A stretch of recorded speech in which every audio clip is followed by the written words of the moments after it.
arkasındaki dağlara trekking'e çıktık.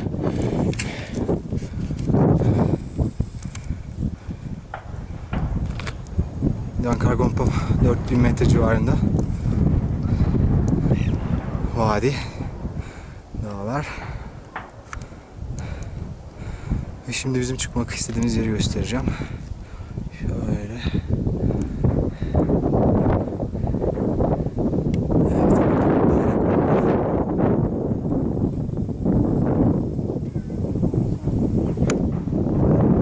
Evet, oralarda bir yerde bir bayrak var.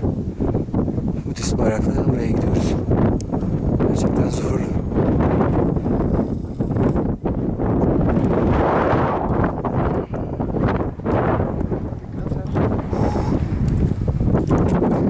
Evet.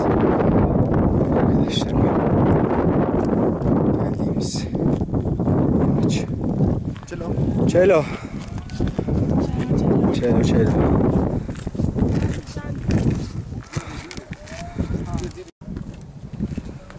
Evet, neredeyse başardık sayılır. Bakınız.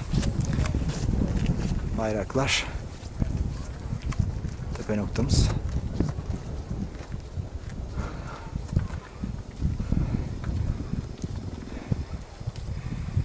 Ve geldiğimiz mesafe.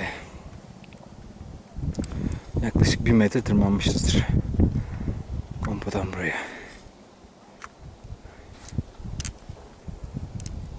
Etraf çok büyüleyici görünüyor. Oo, evet, 2-3 gün sonra işte bu dağları geçeceğim motosikletimle. 4500 metre yüksekliğe motosikletle çıkacağım. Wow, çılgınlık. Evet, tırmanmayı başardık. Şimdi göstereceğim ne kadar mesafe çıkmışız. Nereye gelmişiz? No, we have to go to Gompa.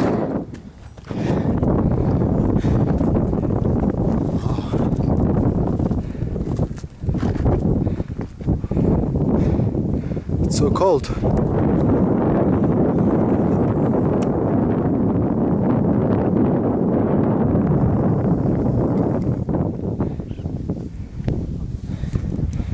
İnanamıyorum ya, burada yaşayan insanlar var.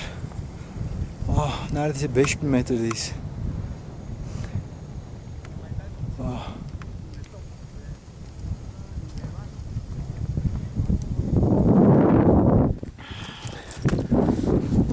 Esas noktamız şurada.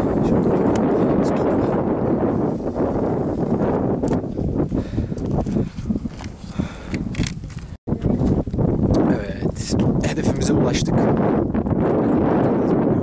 5000'e yakınız herhalde, yani 4900, 5000 civarı falan. Etrafımızdaki manzara şöyle.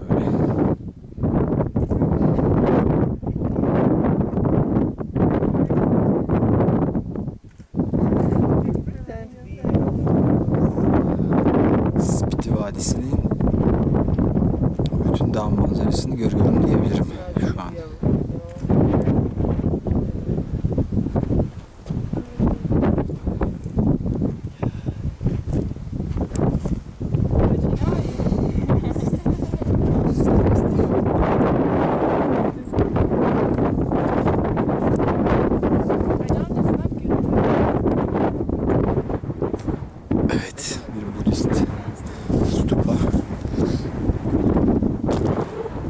Gerçekten çok ilginç, inanılmaz.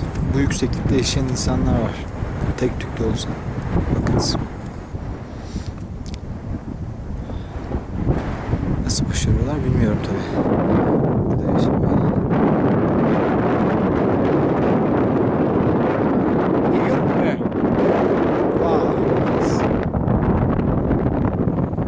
Evet, buranın meşhur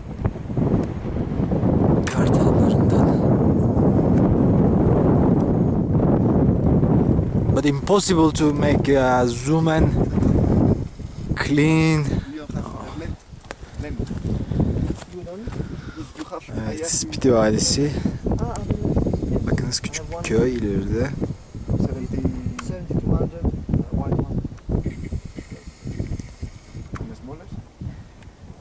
Bir diğeri orada. Köylerin hepsine kendi yiyeceklerini sağlayabilecekleri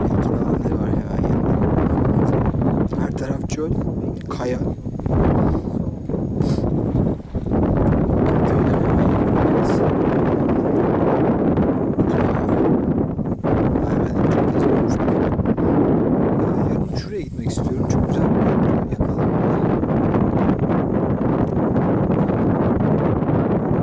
Şurada bir köy var. Güzel bir vadi görünüyor.